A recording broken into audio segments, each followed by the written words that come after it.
Hola, gracias por estarnos acompañando nuevamente en nuestro canal del profesor Miguel Palma.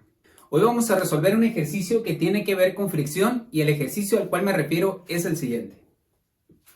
Una persona desea mover una caja mediante una cuerda. Calcule qué fuerza P se requiere. Considere que el coeficiente de fricción estático es igual a 0.4. Este ejercicio nos habla de una caja que está completamente en reposo, misma que tiene un peso de 100 newtons. Y queremos que a través de una cuerda, una persona inicie apenas el movimiento de esta caja. Y para ello vamos a calcular qué fuerza tendría que aplicar esa persona para que apenas se dé su primer movimiento. Hay que considerar que la cuerda forma un ángulo de 30 grados con respecto a nuestro eje X. Lo primero que vamos a hacer sería nuestro diagrama de cuerpo libre.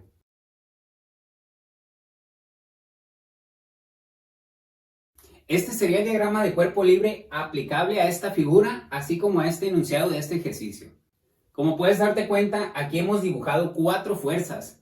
La primera es la del peso que está ejerciendo esa caja sobre la superficie. Sabemos que ese peso es de 100 newtons. Adicionalmente, al observar esta imagen, sabemos que este objeto está sobre una superficie. Por lo tanto, de acuerdo a la tercera ley de Newton, en aquella que nos dice que a toda acción hay una reacción, y si este objeto le está ejerciendo una fuerza a la superficie también le ejerce una fuerza al objeto. Esa es la fuerza que conocemos nosotros como fuerza normal. Y recuerda que esa fuerza normal debe de ser a 90 grados de acuerdo al ángulo que tenga nuestra superficie. Como esta superficie está completamente horizontal, la fuerza normal iría a 90 grados, es decir, apuntando hacia arriba. Es por eso que aquí hemos puesto el vector de la fuerza normal apuntando hacia arriba. Las otras 2 fuerzas que tenemos aquí, una de ellas es la que tiene que ver con la fuerza que esta persona va a ejercer para que apenas se dé ese primer movimiento. Y esta segunda fuerza es la fuerza de rozamiento. Recuerda que cada vez que nosotros intentamos mover un objeto hacia un lado, se genera una fuerza opuesta a ese movimiento, que es a lo que nosotros conocemos como fuerza de rozamiento. Es importante que te des cuenta que tanto este ángulo de 30 grados que generaba esta persona con esa cuerda son los mismos 30 grados que pusimos aquí en el diagrama de cuerpo libre. Si tienes más dudas con este tema, por aquí te voy a dejar un enlace para que lo consultes y conozcas un poco más de cómo se realizan los diagramas de cuerpo libre. Ahora que ya contamos con nuestro diagrama de cuerpo libre, vamos a apuntar los datos que se nos muestran aquí en este enunciado.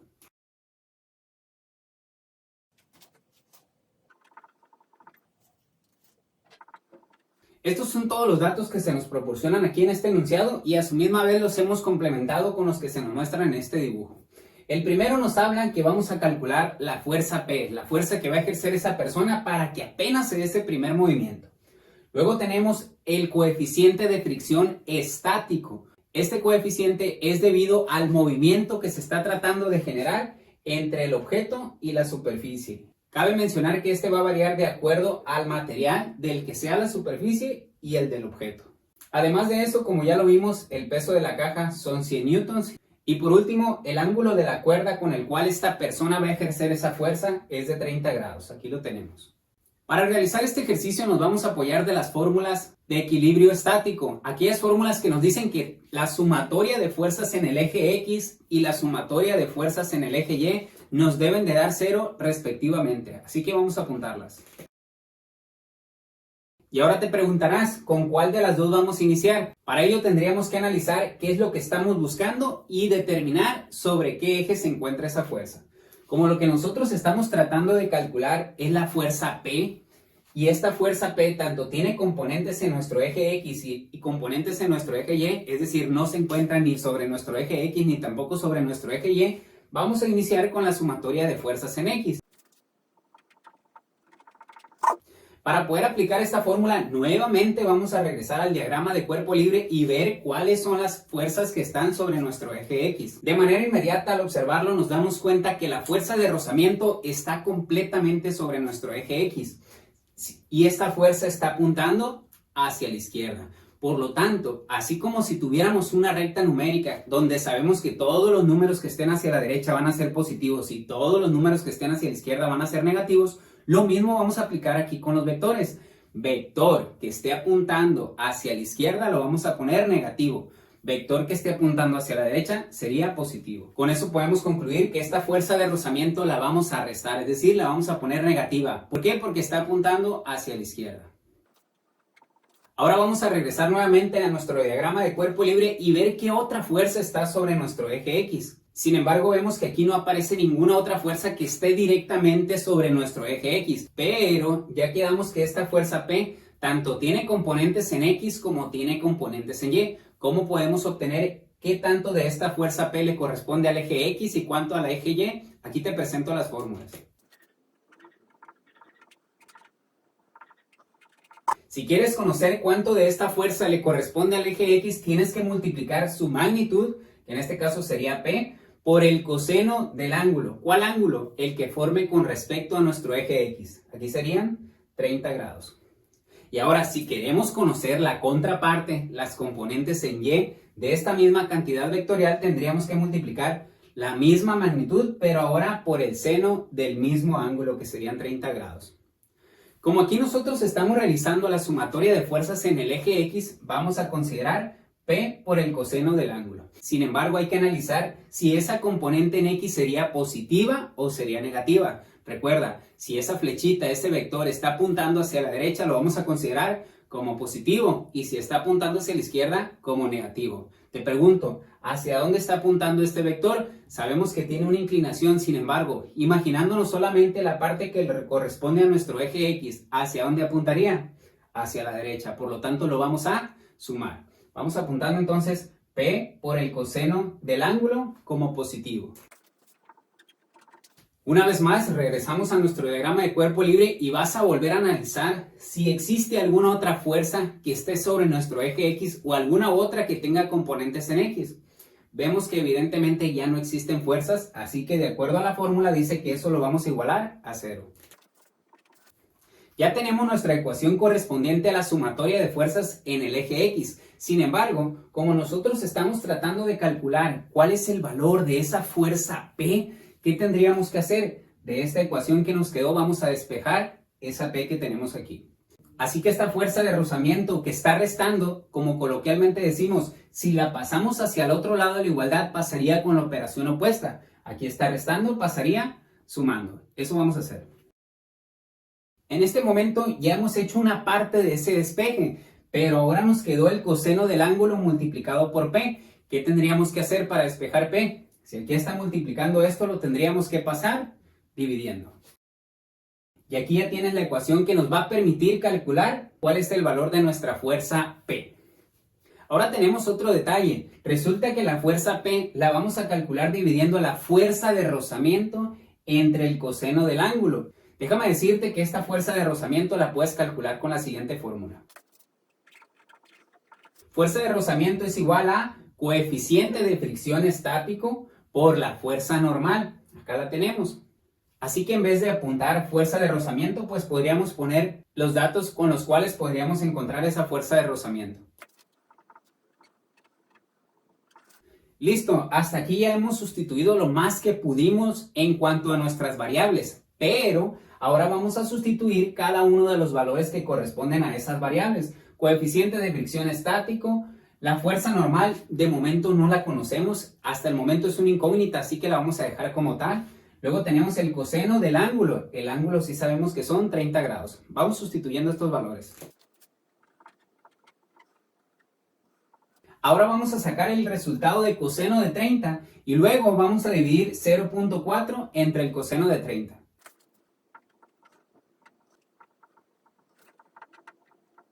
Aquí lo tienes. Al sacar el coseno de 30 nos dio un resultado aproximado de 0.866. Luego dividimos números entre números, 0.4 entre 0.866 y nos dio 0.461. Como la fuerza normal, es decir, N, estaba multiplicando con estos valores, así mismo nos quedó aquí. ¿Qué más podemos hacer aquí con la sumatoria de fuerzas en X? Sería todo, así que nuestra fuerza P ahora nos quedó en función de esa fuerza normal. ¿Y cómo vamos a obtener esa fuerza normal? Al analizar nuestro diagrama de cuerpo libre, vemos que esa fuerza normal está sobre nuestro eje Y, así que ahora tendríamos que realizar la sumatoria de fuerzas en Y. Al igual como lo hicimos en la sumatoria de fuerzas sobre nuestro eje X, ahora vamos a observar nuestro diagrama de cuerpo libre y analizar cuáles son las fuerzas que están sobre ese eje Y. De manera muy evidente vemos que la fuerza normal está sobre este eje, también tenemos el peso o esos 100 newtons que están sobre nuestro eje Y, Y también tenemos a la componente en Y de nuestra fuerza P. ¿Cómo vamos a obtener esa componente? Aquí te presenté la fórmula. P por el seno del ángulo, que el ángulo sería en estos mismos 30 grados. Ahora, ¿con qué signo vamos a poner las fuerzas? Como aquí la fuerza normal está apuntando hacia arriba, ¿cómo crees que sea? ¿Positiva o negativa? Acuérdate, la recta numérica, valores que estén hacia abajo del cero son negativos, valores que son hacia arriba del cero son positivos. Lo mismo sucede con los vectores. Vector que apunte hacia arriba será positivo, vector que apunte hacia abajo será negativo. De manera que aquí vamos a apuntar nuestra fuerza normal positiva o sumando, nuestra fuerza de 100 newtons o del peso negativa porque está hacia abajo, y la componente en Y de nuestra fuerza P, como está apuntando hacia arriba, es decir, de forma esquineada, sin embargo está hacia arriba, la tendríamos que sumar también. Y por último, como son todas las fuerzas que están sobre nuestro eje Y, esto lo vamos a igualar a 0. Esta es la ecuación que nos quedó después de haber sumado todas las fuerzas que están sobre nuestro eje Y. ¿Cuál es el siguiente paso que tenemos que realizar? A diferencia de la sumatoria de fuerzas en X, en donde despejamos el valor de nuestra fuerza P, ahora aquí vamos a encontrar el valor de nuestra fuerza normal. ¿Por qué? Acuérdate que aquí tenemos que para poder encontrar el valor de nuestra fuerza P, tenemos que encontrar el valor de esa fuerza normal. De manera que de esta ecuación, lo que más nos interesa conocer es el valor de la fuerza normal. Y para ello tendríamos que estos 100 newtons que están restando, pasarlos hacia el otro lado, como coloquialmente decimos, sumando, es decir, con la operación contraria. Adicionalmente, no conocemos el valor de P, pero lo que sí sabemos es que P es 0.461 veces el valor de la fuerza normal, así que este valor de P podríamos sustituirlo por esta equivalencia que tenemos nosotros aquí, y también sabemos que el ángulo que está formando esa fuerza P es de 30 grados, así que esos datos son los que vamos a sustituir ahora en esta nuestra nueva ecuación.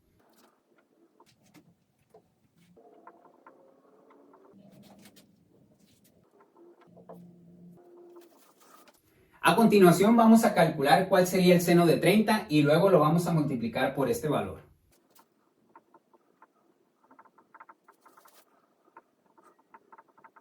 Aquí lo tienes. Al calcular el seno de 30, eso nos dio un resultado de 0.5. Ese 0.5 lo multiplicamos con el número que está acompañando a la fuerza normal, porque eso es lo que se nos indica aquí.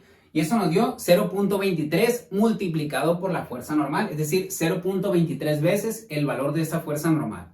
Ahora fíjate bien lo que vamos a hacer aquí con esta ecuación. Tenemos la fuerza normal más 0.23 veces el valor de esta fuerza normal. Y dice que esos dos valores se están sumando. Como estamos sumando peras con peras, manzanas con manzanas, es decir, fuerza normal con fuerza normal, ¿qué es lo que tendríamos que hacer? Una fuerza normal más 0.23 fuerzas normales, ¿qué nos daría como resultado? 1 más 0.23.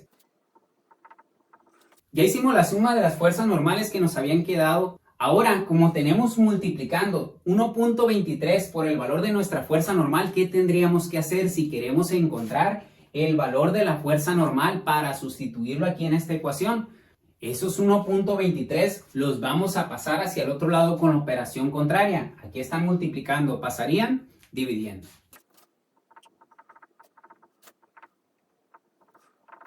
Pasamos el 1.23 dividiendo, luego dividimos 100 newtons entre 1.23, nos dio 81.3. Como nuestras unidades eran newtons, pues esas mismas pusimos aquí y ya encontramos la fuerza normal. Decimos que la fuerza normal tiene un valor de 81.3, esta fuerza que nosotros tenemos aquí. Si tuvieras un ejercicio en el que te pidieran que calcularas la fuerza normal de algo similar a esto, aquí ya tendrías el resultado. Sin embargo, como nuestro ejercicio nos pide que calculemos la fuerza P, es decir, la fuerza que tiene que aplicar una persona para mover una caja que tiene 100 newtons y lo está haciendo mediante una cuerda que forma un ángulo de 30 grados, vamos a utilizar esta ecuación en la cual nos dice que ese valor de la fuerza P es 0.461 veces el valor de la fuerza normal. En otras palabras, vamos a multiplicar este número por esto que nosotros tenemos acá.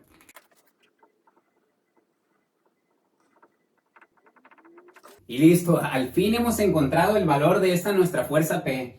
Multiplicamos números con números y nos dio 37.47. Las unidades, como aquí teníamos newton, pues nos queda nuestro resultado también en newtons, como debe de quedar cualquier valor que esté expresando una fuerza. Y es así como concluimos con este ejercicio y a su misma vez con nuestro video.